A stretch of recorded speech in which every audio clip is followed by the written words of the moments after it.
ಓಂ ಶಾಂತಿ. ಮುರಳಿಯ ಮುಖ್ಯ ಸಾರ. ದಿನಾಂಕ 26/11/24. ಬಾಪ್ದಾದ ತಿಳಿಸ್ತಾ ಇದ್ದಾರೆ, ಮಧುರ ಮಕ್ಕಳೇ, ನೀವು ತ್ರಿಮೂರ್ತಿ ತಂದೆಯ ಮಕ್ಕಳಾಗಿದ್ದೀರಿ.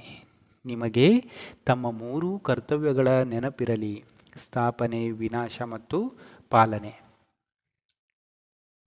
ಬಾಪ್ದಾದ ಪ್ರಶ್ನೆ ಕೇಳ್ತಾ ಇದ್ದಾರೆ, ದೇಹಾಭಿಮಾನದ ಕಠಿಣ ಕಾಯಿಲೆ ಉಂಟಾಗುವುದರಿಂದ ಯಾವ ನಷ್ಟ ಆಗ್ತದೆ? ಬಾಪ್ದಾದ ಉತ್ತರ ಹೇಳ್ತಾರೆ, ದೇಹಾಭಿಮಾನದವರಲ್ಲಿ ಈರ್ಷ್ಯೆ ಇರ್ತದೆ. ಈರ್ಷ್ಯೆಯ ಕಾರಣ ಪರಸ್ಪರ ಉಪ್ಪು ನೀರು ಆಗುತ್ತಿರುತ್ತಾರೆ. ಪ್ರೀತಿಯಿಂದ ಸೇವೆ ಮಾಡುವುದಿಲ್ಲ, ಒಳಗಿಂದೊಳಗೆ ಸುಡುತ್ತಿರುತ್ತಾರೆ. 2, ನಿಶ್ಚಿಂತರಾಗಿರುವುದಿಲ್ಲ. ಮಾಯೆಯು ಅವರಿಗೆ ಬಹಳ ಮೋಸ ಮಾಡುತ್ತಿರುತ್ತದೆ. ಪುರುಷಾರ್ಥ ಮಾಡ್ತಾ ಮಾಡ್ತಾ ಬಿದ್ದು ಹೋಗುತ್ತಾರೆ.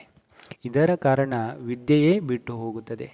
3, ದೇಹಾಭಿಮಾನದ ಕಾರಣ ಹೃದಯ ಶುದ್ಧವಾಗಿರುವುದಿಲ್ಲ. ಹೃದಯವು ಶುದ್ಧವಿಲ್ಲದಿರುವ ಕಾರಣ ತಂದೆಯ ಹೃದಯವನ್ನೇರುವುದಿಲ್ಲ. 4, ಮೂಡ್ ಆಫ್ ಆಗಿರುವ ಕಾರಣ ಅವರ ಚಹರೆ ಬದಲಾಗಿ ಬಿಡುತ್ತದೆ. ಬಾಪ್ದಾದ ಧಾರಣೆಗೋಸ್ಕರ ತಿಳಿಸ್ತಾ ಇದ್ದಾರೆ, 1, ಮಜಾ ಮಸ್ತಿಯಲ್ಲಿದ್ದು ತಮ್ಮನ್ನು ಸ್ವತಂತ್ರ ಮಾಡಿಕೊಳ್ಳಬೇಕು. ಯಾರದೇ ಬಂಧನದಲ್ಲಿ ಬಂಧಿತರಾಗಬಾರದು. ಮಾಯೆ ಎಂಬ ಇಲಿಯಿಂದ ಬಹಳ ಸುರಕ್ಷಿತವಾಗಿಟ್ಟುಕೊಳ್ಳಬೇಕು.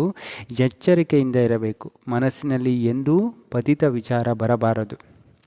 2, ತಂದೆಯ ಮೂಲಕ ಜ್ಞಾನದ ಯಾವ ಅಪಾರ ಧನವು ಸಿಗುತ್ತದೆಯೋ ಅದರ ಖುಷಿಯಲ್ಲಿ ಇರಬೇಕು. ಈ ಸಂಪಾದನೆಯಲ್ಲಿ ಎಂದೂ ಸಹ ಸಂಶಯ ಬುದ್ಧಿಯವರಾಗಿ ಸುಸ್ತಾಗಬಾರದು. ಈ ವಿದ್ಯಾರ್ಥಿ ಜೀವನವು ಅತ್ಯುತ್ತಮವಾಗಿದೆ. ಆದ್ದರಿಂದ ವಿದ್ಯಾಭ್ಯಾಸದ ಮೇಲೆ ಸಂಪೂರ್ಣ ಗಮನ ಕೊಡಬೇಕು.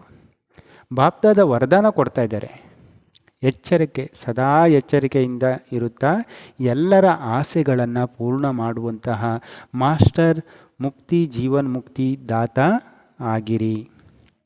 ಬಾಪ್ದಾದ ಸ್ಲೋಗನ್ ಹೇಳ್ತಾ ಇದ್ದಾರೆ, ಮುರಳೀಧರನ ಮುರಳಿಯ ಮೇಲೆ ದೇಹದ ಪರಿವೆಯನ್ನು ಮರೆತು ಬಿಡುವವರೇ ಸತ್ಯ ಗೋಪಿಕೆಯರು ಆಗಿದ್ದಾರೆ. ಅಚ್ಚಾ.